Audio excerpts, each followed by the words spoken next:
নিরঞ্জনং নিত্যমনন্তরূপং ভক্তানুকম্পাধৃত বিগ্রহং বৈ ঈশাবতারং পরমেশমিড্ডং তং রামকৃষ্ণং সরসা নমাম। ঠাকুর, মা ও স্বামীজিকে আমার ভক্তিপূর্ণ প্রণাম জানিয়ে আজ পাঠ করব পরম পুরুষ শ্রী শ্রী রামকৃষ্ণ, পর্ব নম্বর ২৬। বাৎসল্য রসের সাধনায় বসে গদাধরের অনুভব হলো সে স্ত্রীলোক হয়ে গিয়েছে। সমস্ত স্ত্রীলোককে সে যে মা দেখছে, সেই এখন সে মা কৌশল্যা। অন্তরে বিগলিত স্নেহ, অঙ্গে করুণার্দ্র কোমলতা। স্নিগ্ধ থেকে চলে এলো সে মধুরে, ধরল সে নারীর আরেক রূপ, সম্পর্কের আরেক সেতু, সাধনের আরেক সোপান। সে এখন প্রিয়া, প্রেমিকা, প্রেমোৎসুকা। সে এখন কৃষ্ণকামিনী গোপাঙ্গনা। কে বলবে সে মেয়ে নয়? বেশ বা সব কিনে দিয়েছেন মথুরবাবু। শাড়ি, ঘাগরা, ওড়না, কাচলি থেকে শুরু করে মাথায় পরচুলা পর্যন্ত, গায়ে ১০০ সোনার গয়না, পায়ে রূপোর নূপুর। শুধু তাই, চলনে বলনে, চেষ্টায়, কটাক্ষে, ভঙ্গে, রঙ্গে সে একেবারে হুবহু মেয়ে। সে সখী, সে দাসী, সে সেবিকা। দুর্গাপুজোর সময় যানবাজারে এসেছে গদাধর মথুরবাবুদের বাড়িতে। গদাধরের আনন্দের অন্ত নেই। সে মার দাসী সেজেছে, শুধু মনে মনে নয়, বেশে বাসে, ইঙ্গিতে ভঙ্গিতে অন্তরের একজন হয়ে মিশে গিয়েছে অন্তঃপুরিকাদের সঙ্গে। কিন্তু সন্ধ্যায় যখন মার আরতি হবে, তখন গদাধর কোথায়?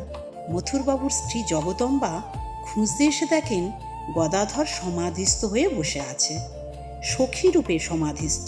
তাকে ওই অবস্থায় ফেলে কি করে যান তিনি আরতি দেখতে? ভাবে বিহবল হয়ে কোথাও পড়ে টড়ে যান কিনা ঠিক নেই।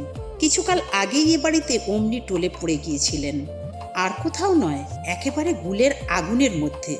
কি করবেন তাহলে? হঠাৎ মাথায় একটা বুদ্ধি এলো জগদম্বার। জগদম্বা তার দামি দামি গয়নাগাটি নিয়ে এলেন। একের পর এক পরিয়ে দিতে লাগলেন গদাধরকে। কানের কাছে মুখ এনে বলতে লাগলেন, মার এখন আরতি হবে, চলো, মাকে চামর করবে না? মার নামে ধ্যান ভাঙল গদাধরের। দ্রুত পায়ে চলল সে ঠাকুর দালানের দিকে। সেও পৌঁছেছে, অমনি আরতি আরম্ভ হলো, আর মেয়েদের সঙ্গে সেও চামর দোলাতে লাগলো। দু লাইনে ভাগ হয়ে সবিস্ময়ে আরতি দেখছে সব মেয়ে পুরুষ। কিন্তু মথুরবাবুর বিস্ময়েরই আর শেষ নেই। তার স্ত্রীর পাশে দাঁড়িয়ে চামর করছে আরেকজন যে স্ত্রীলোক, সে কে? কার স্ত্রী? এত আশ্চর্য সাজ, আশ্চর্য রূপ, সে কোন ঘরের ঘরণী? তার স্ত্রীর বন্ধুদের মধ্যে এত সুন্দরী কেউ আছে নাকি? আরতির শেষে স্ত্রীকে জিজ্ঞেস করলেন মথুরবাবু, তোমার পাশে দাঁড়িয়ে তখন কে চামর করছিল? বাড়ি কোথায়? কার স্ত্রী? উমা, তুমি চিনতে পারোনি? উনি বাবা, আমাদের ঠাকুর গদাধর। মুখ হয়ে গেলেন মথুরবাবু। আশ্চর্য, এত যে কাছের মানুষ, দিন রাত একসঙ্গে থেকেও তাকে চেনা যায় না। হৃদয়কে একদিন অন্তপুরে নিয়ে গেলেন। মেয়েদের মধ্যে মেয়ে সেজে বসে আছে গদাধর। মথুরবাবু জিজ্ঞেস করলেন, বলো দেখি, ওই মেয়েদের মধ্যে তোমার মামা কোনটি? অনেকক্ষণ তাকিয়ে থেকেও চিনতে পারল না হৃদয়। ভৈরবী বললে, আমি চিনিয়ে দিতে পারি, যে রাধারানীর মতো দেখতে, সেই আমাদের গদাধর। গদাধর যখন সকালে ফুল তুলত দক্ষিণেশ্বরে, কতদিন ওকে আমার রাধারানী বলে ভুল হয়েছে। গোপিনীদের অধিষ্ঠাত্রী দেবী কাত্যায়নী। গোপিনীরা তারই পুজো করে আর কৃষ্ণবর ভিক্ষে চায়। গদাধরও তাই ভবতারিণীর কাছে গিয়েই সর্বাগ্রে প্রার্থনা করল, মাগো, তোর শক্তি বলে সেই মধুরকে এনে দে। তুই শ্যামা, তুই আমার শ্যামা হ। কিন্তু সেই মধুরের যে সর্বসত্তাধিকারিণী, সেই মহাভাবভাবিনী রাধারানীকে তুষ্ট না করলে চলবে কেন? রাধারানীর কৃপা না হলে হবে না কৃষ্ণ দর্শন। রাধারানীর জন্য ধ্যানে বসলো গদাধর। নিত্য স্মরণ মনন করতে লাগলো সেই আকাম প্রেমমূর্তির। আকুল আবেগে অবিরাম বলতে লাগলো তাকে, আমাকে দেখা দাও, আমি তোমারই সখী, তোমারই সঙ্গিনী, আমাকে বঞ্চনা করো না। আদর্শনের বিরহ যে কি তা তো তুমি জানো। রাধারানী দেখা দিল। নাগকেশরের মতো গায়ের রং, সে এক গৌরবোজ্জ্বল মূর্তি। সে মূর্তি ধীরে ধীরে এসে মিলিয়ে গেল গদাধরের শরীরে। গদাধর রাধারানী হয়ে গেল। যা রাধা তাই ধারা, যা ধারা তাই রাধা। কেঁদে আকুল হচ্ছে শ্রীমতী। ওলো, আমার কৃষ্ণকে এনে দে। না এনে দিবি তো আমাকে সেখানে নিয়ে চল। দিন গুনতে গুনতে নখের ছন্দ ক্ষয় হয়ে গেল। আমার সেই কৃষ্ণচন্দ্রের উদয় হলো কই? সেই কৃষ্ণ মেঘকে কবে দেখতে পাবো? আর দেখবই বা কি দিয়ে? মোটে দুটি মাত্র তো চোখ, তাই তাতে আবার নিমিক, তাতে আবার বাড়িধারা। ওলো, নিমিকে নিমিক নাহি সয়, আমি দেখব কি করে? সুচির বিরহের নায়িকা, নিরুপাধি প্রেম, অথচ অনির্বেয় বিরহ। এত যেখানে যন্ত্রণা, সেখানে তাকে ভুলে থাকলেই তো হয়। হায় হায়, তাকে ভুলবো কি করে? যখন জল আহরণে যাই তখন যমুনা দেখি, যদি গৃহে থাকি দূরে দেখি সেই গিরি গোবর্ধন, যদি বনে যাই দেখি সেই কুঞ্জ কুটির, শুনি সেই বেণুধ্বনি, তাকে ভুলবো কি করে? তাকে বাইরে পাই না বলে অন্তরে অনুসন্ধান করি, সেইখানেই তাকে দেখি, শুনি, ছুঁই, আঘ্রাণ করি। সেই তো আমার মানস সাক্ষাৎকার, আমার মানস মহোৎসব। বল সই, যিনি অন্তরের অন্তরতম, তার সঙ্গে কি সর্বাংশে বিরহ হতে পারে? তবু কেন, কেন এই বিরহ? যাকে অন্তরে পাই তাকে বাইরে পাবো না কেন? যে নিরাকার, সে কেন হবে না আধারভূত? কেন দাঁড়াবে না এসে চোখের সামনে? ওলো, শুনেছিস, তাকে গভীর নিবিড় করে পাবো বলেই নাকি এই বিরহ। বিরহেই হচ্ছে প্রেমরূপা ভাবনা, প্রেমরূপা জীবিকা। মিলনে মন প্রিয়তমে অভিনিবিষ্ট হতে চায় না। সে কেবল এক লীলা ছেড়ে আরেক লীলার সন্ধান করে, এক বিলাস ছেড়ে আরেক বিলাস। কিন্তু বিরহে সমস্ত সৃষ্টিতে যে তদ্গত সমাহিত, মিলনে সে সংক্ষিপ্ত, বিরহে পরিব্যাপ্ত। মিলনে আমি একা, বিরহে ত্রিভুবন আমার সহচর। তাই তো কৃষ্ণ বললেন গোপিনীদের, আমাকে কাছে পেয়ে যত স্বাদ, তার চেয়ে বেশি স্বাদ আমাকে ধ্যান করে। মধুধারার মতোই এই ধ্যানধারা। প্রেমের মতো আছে কি এই বিশ্ব সংসার ভগবানের অধীন, কিন্তু ভগবান প্রেমের অধীন। সর্বস্বাধীন ভগবান প্রেমের কামনায় ভক্তের দুয়ারে এসে হাত পাতেন। তিনি তো আপ্তকাম, তার কি কিছু অভাব আছে? তবে তিনি ভক্তের কাছে প্রেম ভিক্ষা চান কেন? চান এ তার অভাব বলে নয়, এ তার স্বভাব বলে। প্রেমই পুরুষার্থ। বাইরে বিষ জ্বালা, ভিতরে অমৃতময়। শীতও আছে, আবার আচ্ছাদনও আছে। আচ্ছাদন আছে বলে শীত সুখকর, আবার শীত আছে বলে আচ্ছাদন আরামপ্রদ। তেমনি মিলনের আকাঙ্ক্ষায় বিরহ আনন্দময়, আবার বিরহের উৎকণ্ঠায় মিলনও আনন্দময়। তবু মিলনের চেয়ে বিরহ অধিকতর। মিলনে শুধু সঙ্গ, বিরহে যেমন স্মৃতি তেমনি আবার আশা। প্রথমে যদি বা দুঃখ, পরিপাকে আনন্দ, আর সেই আনন্দেই পরাকাষ্ঠা।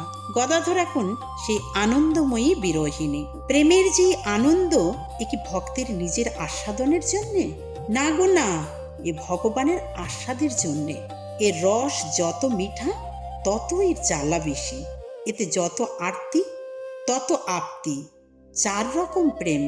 একদিক থেকে ভালোবাসা, তার নাম একাঙ্গী। তার মানে এক পক্ষ চায়, অন্য পক্ষ গ্রাহ্যও করে না। যেমন হাঁস আর জল, হাঁস জলকে ভালোবাসে, জল হাঁসকে চায় না। আরেক রকম প্রেম আছে, তার নাম সাধারণী, যেখানে শুধু নিজের সুখ চায়। তুমি সুখী হও বা না হও, বয়ে গেল। এখানে নায়িকা শুধু আত্মসুখের জন্য নায়ককে প্রিয় জ্ঞান করে, যেমন চন্দ্রাবলী। তৃতীয় হচ্ছে সমঞ্জসা, সমান সমান। আমারও সুখ হোক, তোমারও সুখ হোক। নায়কের সুখ চাই বটে, কিন্তু সেই সঙ্গে নিজেরও সুখের দিকে সমান লক্ষ্য। সর্বশেষে বা সর্ব উচ্চ প্রেমের নাম সমর্থা। আত্মসুখ চাই না, শুধু তোমার সুখ হোক। আমার যাই হোক না কেন, তুমি সুখে থাকো। এই হচ্ছে শ্রীমতীর ভাব। শ্রীমতীর তাই সমর্থারতি, শুধু কৃষ্ণ সুখে সুখী। কৃষ্ণই কনিষ্ঠা, কৃষ্ণময়ী বলেই তো সে শ্রীমতী, মূর্তিময়ী মাধুরী। তোমাকে সব দেব, কুল আর শীল, ধৈর্য আর লজ্জা, দেহ আর আত্মা, ইহকাল আর পরকাল। কিছু চাই না বিনিময়ে। আমার প্রেম ধর্মাধর্মের অতীত, ধর্মের অতীত। কেননা তোমার সঙ্গে আমার বিবাহ নেই। অধর্মের অতীত, কেননা আমি তোমারই স্বরূপ শক্তি। তাই যে ধন তোমারে দিব, সেই ধন তুমি। আমি ছাড়া তুমি নেই, আবার তুমি ছাড়া আমি নেই। আর সকল সম্বন্ধে একে একে দুই, শুধু প্রেমেই দুইয়ে মিলে এক। কে বলবে গদাধর রাধিকা নয়? রূপ যেন ফেটে পড়ছে, শুধু বেশভাবে না বা হতভাবে নয়, মহাভাবে। রাধিকার মতোই সে জয়শ্রী মূর্তি ধারিণী। তার দেহ যেন অমৃতবর্তিকা। কিন্তু যতই কেননা রূপ দেখছ, সব সে কৃষ্ণের প্রতিচ্ছায়া। তোমার গর্বে গর্বিনী আমি, রূপসী তোমার রূপে। মনই শরীরকে তৈরি করে। মনে যেমন ভাব, মুখে তেমনি আভা। হনুমানের ভাবে থেকে ল্যাজের সূচনা হয়েছিল গদাধরের। এখন স্ত্রী ভাবে থেকে তার রোমকূপ থেকে নিয়মিত সময়ে রক্তক্ষরণ হতে লাগলো। পদ্মলোচন প্রসিদ্ধ পণ্ডিত বললেন, এসব উপলব্ধি বেদপুরাণকে ছাড়িয়ে গেছে। সে কেন মেয়ে হয়ে জন্মালো না? প্রথম কৈশোরে মনে মনে আক্ষেপ করেছে গদাধর। মেয়ে হলে গোপিনীদের মতো দিব্যি ভজনা করতে পারত কৃষ্ণকে। একদিন তাকে পেয়েও যেত শেষ পর্যন্ত। এই পুরুষ দেহটাই তার সে সাধনার বাধা। যদি আরেকবার জন্ম নিতে হয়, সে ঠিক মেয়ে হয়ে জন্মাবে, ব্রাহ্মণের ঘরের সুন্দরী বালবিধবা হয়ে। কৃষ্ণ ছাড়া আর কাউকে পতি বলে জানবে না। ছোট একটি কুঁড়ে ঘরে সে থাকবে, আর থাকবে তার দূর সম্পর্কের বুড়ো পিসি বা মাসি। ঘরের পাশে সামান্য একটু জমি, তাতে শাকসবজি ফলবে। দিন গুজরাবে চরকা কেটে। গোয়ালে থাকবে একটি গরু, দুধ দুইবে নিজের হাতে। সেই দুধে ক্ষীর সর করে গলা ছিঁড়ে কাঁদতে বসবে। ওরে আমার কৃষ্ণ, খাবি আয়, তোকে নিজের হাতে খাওয়াবো বলে এসব করেছি আমি। বসে আছি কখন থেকে। এত সেবা, এত কান্না, সে কি নিষ্ফল হতে পারে? কৃষ্ণ গোপাল বেশে এসে দেখা দেবে, তার হাতের থেকে খেয়ে যাবে চুপি চুপি। এমনি একাধ দিন নয়, প্রত্যহ।